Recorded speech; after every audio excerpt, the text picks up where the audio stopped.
One, two, three, four. Hello. Hey, how's it going? I'm good, man. How are you? I'm doing great. Thank you very much for taking the time to do this interview. No trouble at all. Yeah, thank you very much for having me. Oh, well, I'm glad to do it, and I'm glad we're finally able to do it after all this time too. I know we've been working on this for a while, trying to get things going, but right now seems like an excellent time to be able to do an interview with you, talking about all things Shrapnel. I mean, with 2020 having an amazing new album, being able to release a brand new song here just this past week, and now some 2021 news I know we'll get to, but there's a lot of cool stuff going on in your world right now. Yes, it's starting to sort of pick up a little bit of pace, and things are getting quite exciting. Really, something to sort of look forward to. Really, especially after the year we've all had. Oh, very much so. I mean, it's just been such a turbulent year for everyone around the world for so many reasons. But, you know, at least in the case of 2020 music, there's been so much great music to be able to come out. And, of course, with you guys being able to release such an amazing album towards the beginning of this year now, I mean, it almost feels like it was years ago now that it came out. I mean, with this year feeling the way that it has. But, you know, still coming out here in 2020 with Palace for the Insane. I mean, it's just an amazing album from start to finish. Just this great modern and retro thrash at the same time, and just everything that I would want from a thrash metal band. You guys are able to show off and more. Oh, thank you very much. That's really nice of you. It means a lot to hear that. Yeah, I mean, you are right. It's been a pretty kick-ass year, hasn't it, for metal and rock? Been some amazing albums coming out, even from the bigger bands. Sepultura, for example, I think, in my opinion, have pretty much got the album of the year with Quadra. I'm absolutely addicted to that. Just can't stop listening to it. And even other bands such as Testament, for example, also coming out of a killer album, which is nice. And then also other newer bands, modern bands in our bracket, so to speak, in the sort of modern newer generations, such as Havoc and Warbringer, are also bringing out really great albums. Yeah, it's just been really exciting. There's some more albums on the horizon that are coming out as well. Yeah, so it's been a turbulent year, as you said, but for music, it's in terms of releases, it's been very good, and I think it's a good job we have that. All right, we can't go to shows, but at least we can listen to these great albums coming out. Oh, I couldn't agree more. And yeah, that's what I really love what you guys did here with Palace for the Insane. I mean, even though it wasn't written with that intent, it really does feel like a great 2020 soundtrack, because there's so many things to be angry about that's going on this year, and this album just feels like that great soundtrack to being able to get that aggression out. And yeah, I mean, it's just like I mean, from start to finish, it's got that great feel behind it for a 2020 album. And every time that you can feel bad or angry or something like that, you throw this on, and just those emotions just hit you that way, and you feel so much better after you listen to it. Oh, that's again. Thank you for the kind words. Again, it means a lot to hear that. We kind of had that in mind when we were writing it. Really, sort of keeping in touch with sort of current events. Even stuff that people go through themselves, have certain thoughts and whatnot. And we think, well, we have these thoughts ourselves, and if you're frustrated or pissed off, sort of angry with the world or angry with any sort of particular thing, I think some of the music, some of the songs on this album, I think, like you said, it sort of kind of helps get out your system, and you feel a lot better for it. There's also some sort of uplifting stuff on there as well, which is really good. Oh, for sure. So, with that in mind, I mean, what's it like to be able to look back and see how long ago this album came out, and the reaction and the reception that you've gotten from the album so far? It's been, to be honest, it's blown us all away. We were confident the album would be well received, especially here in the UK. But for it to be, go even further than that, and not only reach out to new fans in our own country, but also around the world, it's just been phenomenal. It's sort of, like I said, we've been blown away by it. Trying to get my words out, really, because when we think about it, it's pretty breathtaking. We work worked extremely hard getting this album out there, basically making it as best as we could possibly make it. And yeah, it's just gone from strength to strength. The reaction, the reception is truly amazing. Oh, and I'm so glad to hear that too, because this is an album that is indeed worthy of that praise. And, just being able to build up that fan base, being on such a magnificent label as you guys are on now, and, just seeing everything that's been going up with the band, just like constantly rising up. Like, I'm seeing random people online that I'm friends with who I didn't even show the band to yet that are checking you guys out and just love what you guys have done. So, the fact that you are having that impact around the world, I mean, again, despite everything going on in 2020, that's such a great thing to see. Yeah, absolutely. It's funny when you mention people that you know, or even just seeing random people post about the album online. I've had a few people get in touch with us recently saying, "Oh, literally just come across one of your songs and clicked on it and checked it out and just instantly fell in love." And all of a sudden we get orders through from him or his or her friends as well for the album and for merch and stuff like that. It's incredible when that happens. It's sort of you can almost sort of not describe just how good it makes you feel. I honestly can't describe how good, but it's just it's pretty phenomenal, to be honest. Oh, it's so great to hear that. And again, like I said, it's absolutely worthy of that praise. I mean, you guys did such a magnificent job with Palace for the Insane, and one of my favorite aspects of the album, I mean, obviously the songwriting and the musicianship that's going on there, but the production is just absolutely insane, and your drums just sound so incredible on this album. I mean, every single drum hit, every single cymbal hit, you can just hear with such clarity. It's just, especially in thrash, it's so great to be able to hear that power and finesse going on. Oh, thank you. That's awesome of you to say. Yeah, we've got complimented a lot, not only on the musicianship, as you said, which is always great. It's always great to be complimented on that. But yeah, the production of the album has seen a lot of praise, and rightly so. Samuel Turbot of Ritual Sound Recording Studios did an amazing job for us, and we told him what we wanted for this album, how we wanted it to sound and stuff, and we were just on the same page basically from the get-go. Such a great guy to work with, and just really knowledgeable, and just instinctively knew as well how the album should sound. We even suggested, it should sound like this. He was just like, yeah, I totally agree, and we were all on the same wavelength. In terms of the drums, I mean, we were just in agreement. I mean, when he saw my kit, when we were setting it up, he was like, there's no way we're gonna have some hidden sort of small drum sound here. It's gonna be big, it's gonna be massive, much like the rest of the album, sounding big and powerful, and it just suits the songs. Oh, totally. And speaking of that kit in particular, I am absolutely jealous of the kit that you have. I mean, it is such a legendary kit, and for anyone that does not know what's going on here or not familiar with the kit, please describe it. So the drum kit itself is a vintage Tama Lars Ulrich signature Art Star 2. It's one of 25 worldwide.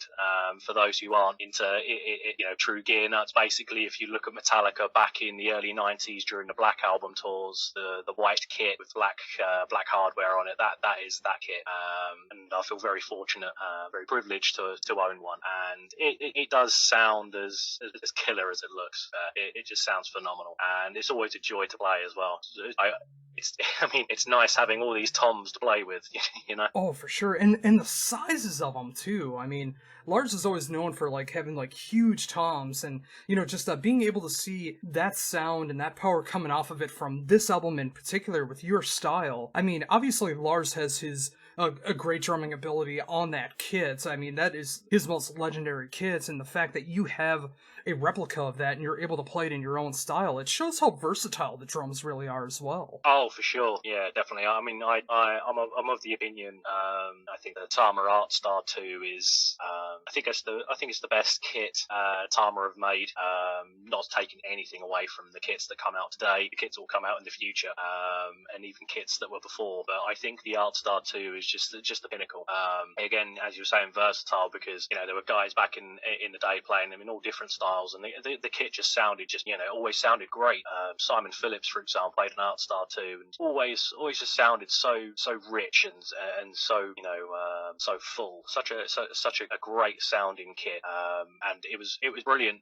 The acoustics of the room which this kit was recorded for the album, and it just sounded mind blowing. And when we started getting sounds then for it, and we were just doing sound checks, we were just hitting 10-inch tom, 12-inch tom, 14-inch tom, and like wow, and then the 16-inch tom, which is just a monster, and then the kicks and the floor tom obviously as well. Just an awesome sounding kit. Oh, it really is. I mean, I love that when you hit the 10-inch tom, you can definitely hear that higher end, but when you get into that monster of a 16-inch floor tom, you can just hear that thing going off like a cannon. Yeah, I completely agree there. It's you definitely get that high end from the smaller sizes, and then you start going around the kit. It's definitely cannon-like, as you were saying. Oh, that's so cool. So, thinking about that as well, too, like, how did you get so lucky to be one of those 25 people to be able to get this kit? Yeah, I mean, that's it's very strange, really. I mean, if we sort of start right at the beginning, I'll try not to bore you too much with it. But my first Tama kit was actually a Rockstar, and I thought, this is a great kit to have, and I had the steel Lars signature snare drum with that as well. And so this is great, double bass kit. And then all of a sudden, I was just I always liked the idea of owning a vintage Tama kit, and I saw a Grand Star come up, and I thought, well, that looks like the same sort of kit that Lars had back in the day. I thought, I wonder if I sort of buy that and sort of then look to make it look like the Black Album kit. Anyway, I ended up buying this Grand Star kit, quickly selling the Rockstar because the Grand Star just sounded so much better. And then I saw that it wasn't, in fact, a Grand Star, and Lars's kit was actually an Artstar 2 with a Grand Star fitting. So I was like, okay, it was a signature kit. That's awesome. I'd love to own that kit one day. And I think probably 6 months further down the line, there was a guy in the Midlands, Wolverhampton, which is near Birmingham in this country, and he was advertising the kit on eBay, the kit itself, and my jaw was on the floor, and I got in touch with the guy and spoke to him over the phone, and we ended up coming to an agreement on price. I was very fortunate enough to be able to just save money at the time, so I had the bulk of the cash for it, and then asked my parents if I could please just borrow a little bit more just to get this kit, and I did, and it was just to go there and see it set up, and being all giddy with excitement on the way home with this kit back of the car, getting back home, setting out, and just playing on it, and no one could get me off it. Basically, I was just constantly playing it, and it was just didn't really sink in that I've at long last got my dream drum kit, and I can't ever imagine myself parting with it unless Lars gives me a call and fancies having it. Oh, I love how that all came together the way that it should as well, too. I mean, the fact that you went so far up the rankings when it comes to Tama drums, I mean, being able to start with the Rockstar and move all the way up to the Artstar 2 replica kit, and just being able to just like really hear those differences in the drums and the hardware and everything that goes into it, and being able to get such a classic metal kit like that. And I can only imagine, like, when you were able to set that up at your place for the very first time, and you were starting to play the very first time on that kit. I mean, especially when you got the right tunings, the right sound, everything that's going on there. Just like you were saying, you couldn't get off that kit, and I mean, just that first time had to feel so spectacular. Yeah, absolutely. Couldn't really describe just how I was feeling at the time. I was thinking, what Metallica song do I play next? And just keep playing all my favorites, and then just start jamming my own ideas on it and stuff, and eventually sort of finding what works for me on the kit as well. Just brilliant. Sadly, the only thing I don't have with the kit is the matching snare drum. As when I was chatting to the gentleman I bought it from, he was saying that the previous owner in the States said that the snare drum was stolen, and he was very sarcastic and unconvinced as when he was telling me that. So I think the previous owner back in the States probably kept the snare drum for himself and maybe sold it to a collector or something. something, or just kept it for a souvenir for himself, which is a bit of a shame. But I do own a vintage early 90s Tama Artwood maple snare, which is the same model of snare that was issued with the kit. It is white as well. All I got to do is just get the hardware powder coated black, and it matches. And also to make up for it, I think I'm quite lucky that I do also own the Lars signature snare drums. I've got his standard steel snare, then I got the limited edition black steel snare as well when Hardwired came out, and the biggest score for me was his signature bell brass. And I mean, that's a crazy story in itself. I saw that advertised on eBay. I was some guy in New York, I think it was, and all the listing was Tama snare drum, and I saw a picture of it straight away. And I thought, I know what that is. I clicked on it, and he was asking $350 buy it now, something crazy like that. I believe it was crazy low like that, and I got in touch straight away, bought it from him, and then it arrived a few weeks later. I thought, I've just pretty much stolen this from him. And being a bell brass snare as well. I mean, I used that on for Palace for the Insane, recording that, and it just sounds phenomenal. It's an absolute beast of a snare. Yeah, I was wondering about that as well too, because I mean, that bell brass snare is one of the best sounding snares that's ever been in metal music, and the fact that you were able to get that bell brass snare for so cheap and being able to record it on an album like this. I mean, if the drums, the toms and the bass drums weren't already powerful enough, you get that bell brass in there too, and you just have like the absolute dream kit of so many metal drummers out there. Yeah, I know, right? Yeah, it's just pretty much monstrous, absolute beast, or however you want to describe it. Everything, it all complements each other, and it complements my style as well. Me being a Lars Ulrich fanboy, and proud of it as well. That's to the haters out there. But I'll also, I'll say that my style. I'm basically a melting pot of Lars Ulrich, Dave Lombardo, Paul Bostaff, John Tempesta, Mickey D, Jason Bittner, all these fantastic metal drummers that just influenced me and helped me sort of shape my playing, my style.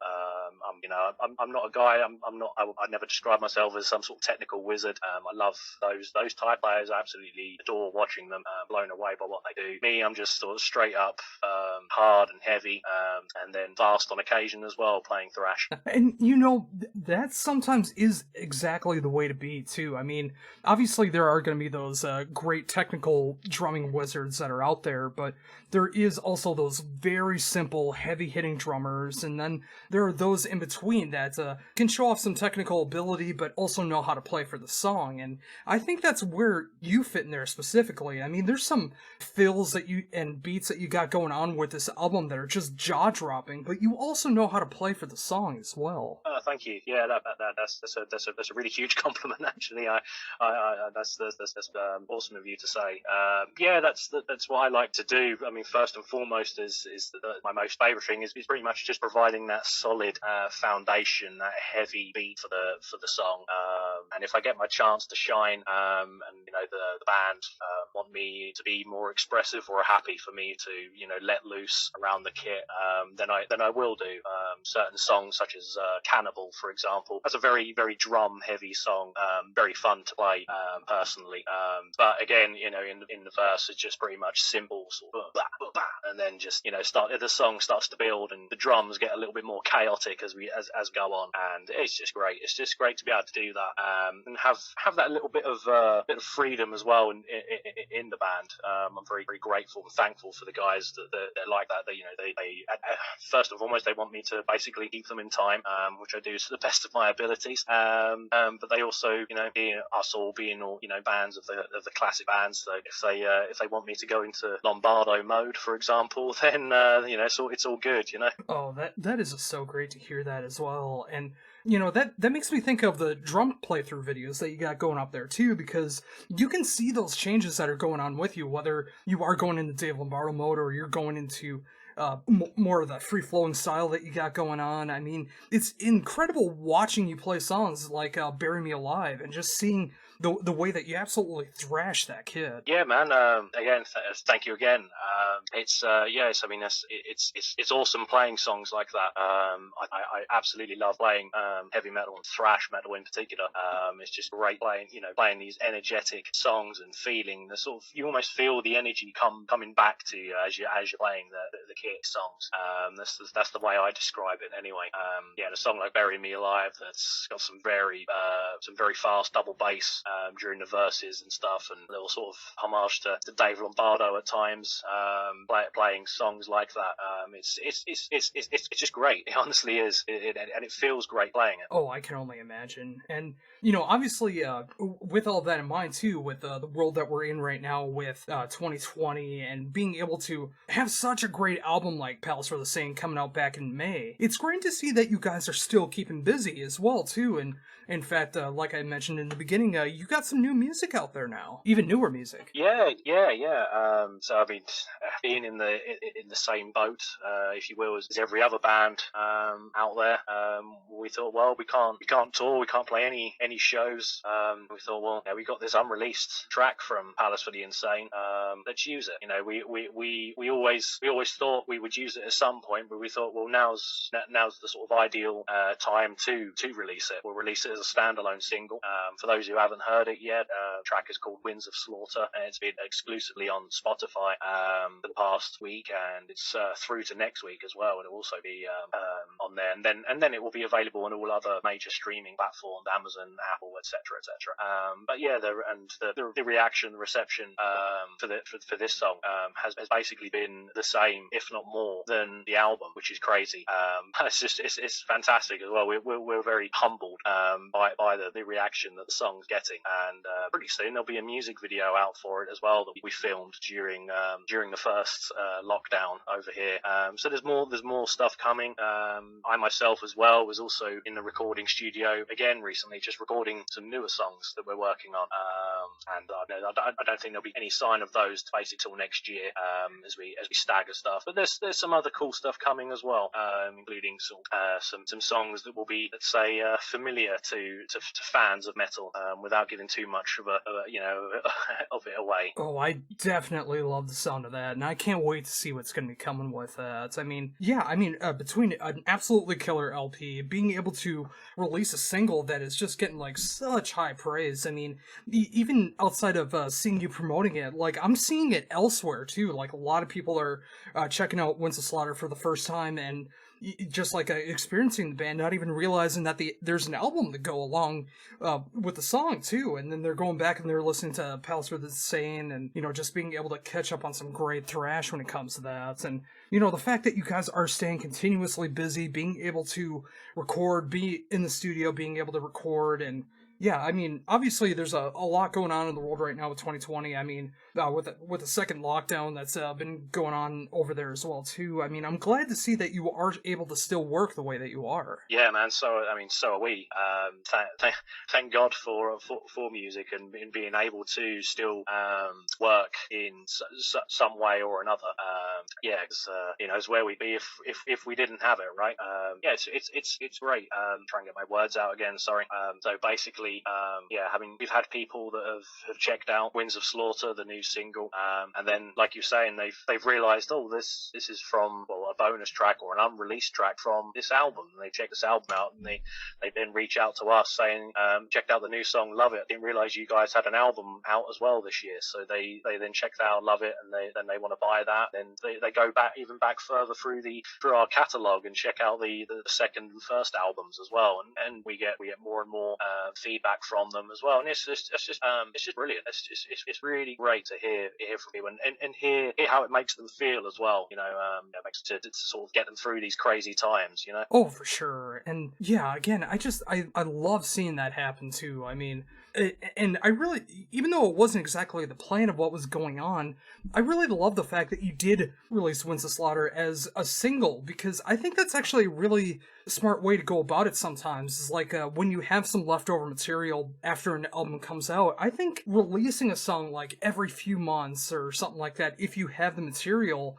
is a good way to be able to keep the band in people's memory. And then especially if they're checking you out for the first time, they're able to go back. It's like, oh, this is a really cool song. And then they go onto Spotify or they go somewhere else and they see that you have a whole back catalog of music to be able to check out as well too. I mean, always being able to like stay in people's minds is very important, especially in 2020 when a lot of people's mindsets change so quickly. If you can stay relevant to those people between albums, it's such a good thing. Yeah, I 100% agree with you there, which is kind of our thinking. It wasn't to take anything away from Winds of Slaughter. We thought the track was killer, but with how we had the album, Palace for the Insane, how we had it ordered out in the track listing, we thought, well, there's already 12 songs on the album, and we just thought we can't really put this somewhere where we think it does it justice. So we thought, and overall, we didn't want to swap it for another track because we thought this would be best standalone track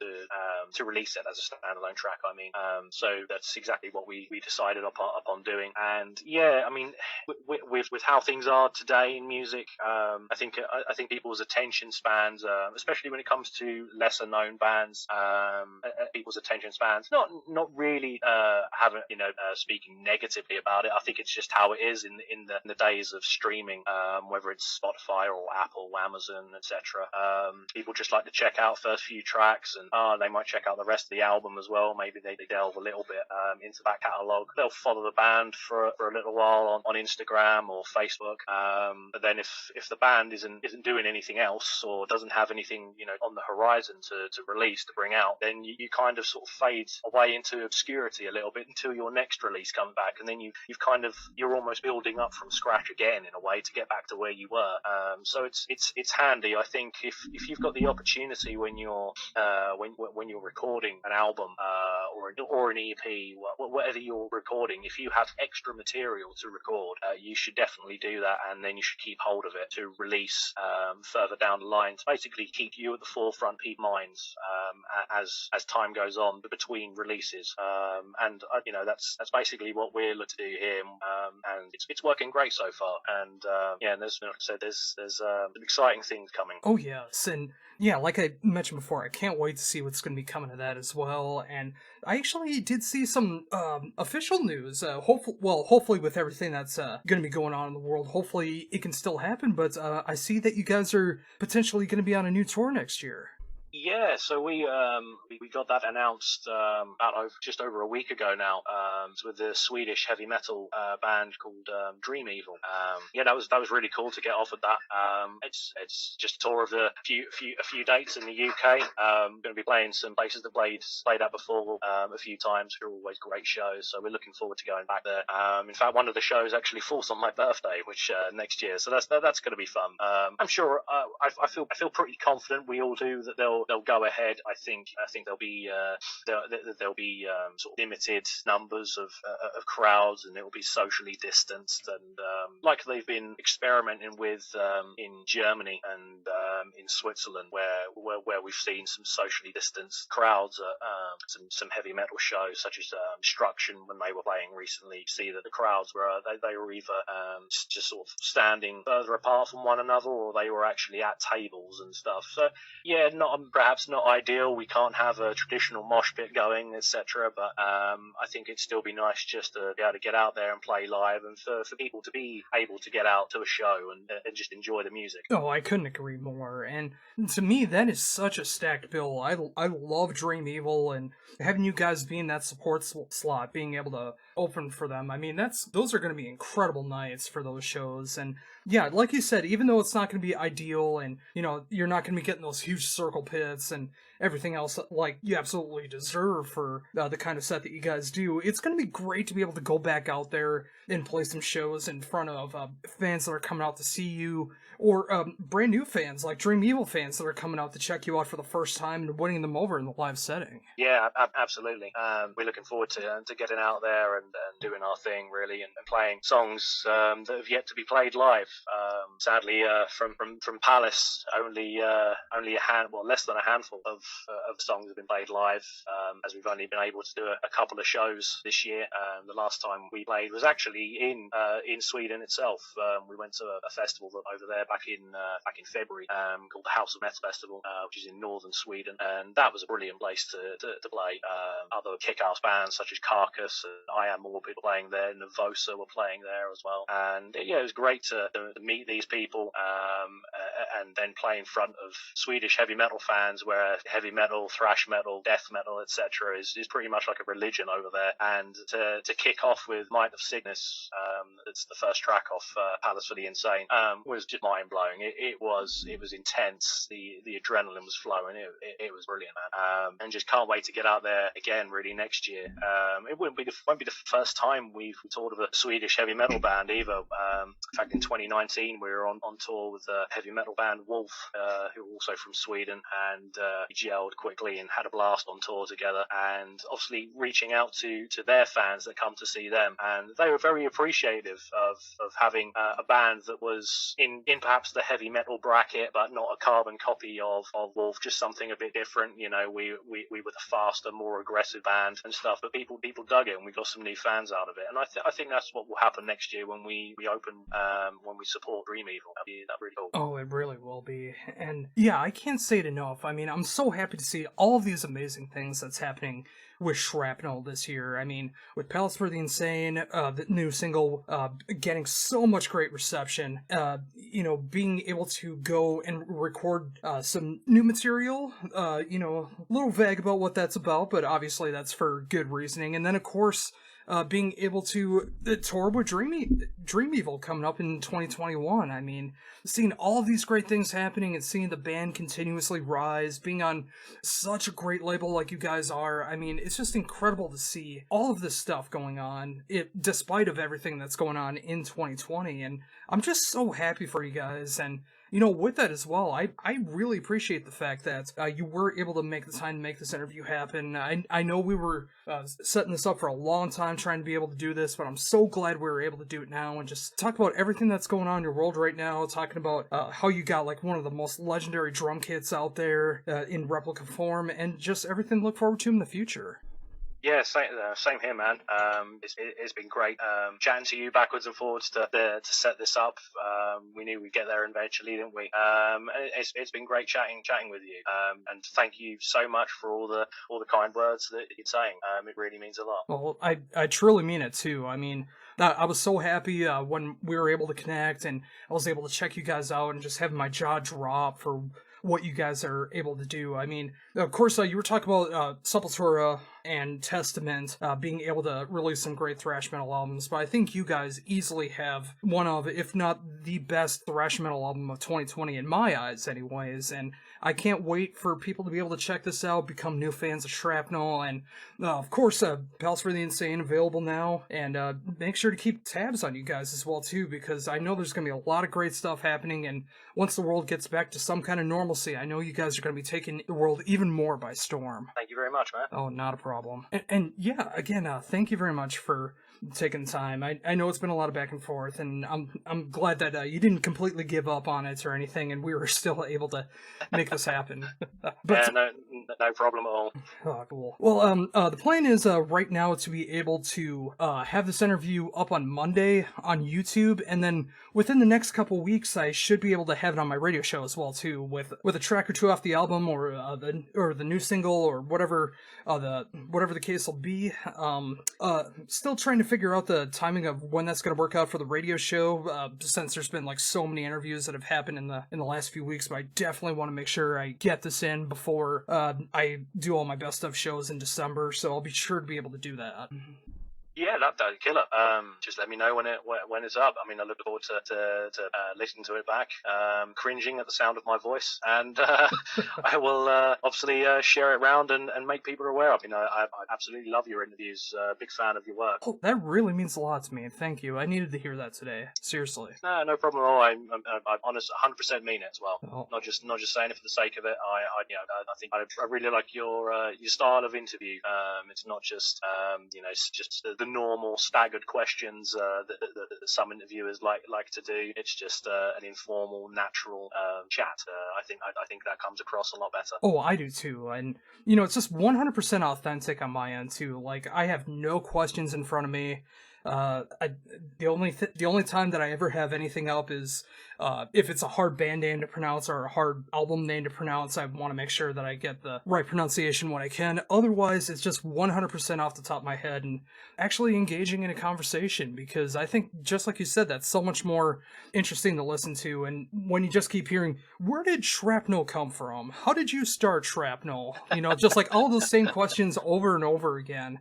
Like, I know if someone's checking out one of my interviews, they're at least vaguely familiar with the band, so I don't need to go into how you all started. Just, like, all of the great parts of what you guys are doing, everything to look forward to in the future, and get that insight that hopefully you don't get other places. Yeah, definitely. I think it's great. I think it works. It works well. Well, once again, I truly appreciate that.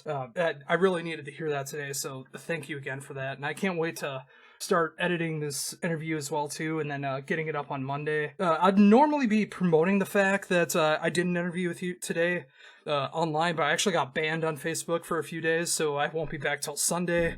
But on Monday, it was for a Trump post too. But but on Monday I'll be sure to be able to promote everything. Cool. Oh, awesome. Well, next time, thank you very much for everything. And I know it's been a hard week on your end, and again, that's why I'm even more thankful that you were able to take the time to do this interview. I hope you're holding up okay. And yeah, this was a great time being able to talk to you. It's made my day a whole lot better just being able to have a great conversation with you. Likewise, man. Thank you very much for having me. And yes, I do. I'm a lot better today. It's been a bit of a crap week overall, but this has capped it off nicely. Brings a smile to my face. Feeling a lot better, especially after this chat now. Oh. And I hope you have a great weekend. I hope you do as well too, and I can't wait to be able to share this with you and being able to share it online. Awesome. All right. Cheers, Joss. Cheers. Bye. Thank you. Bye.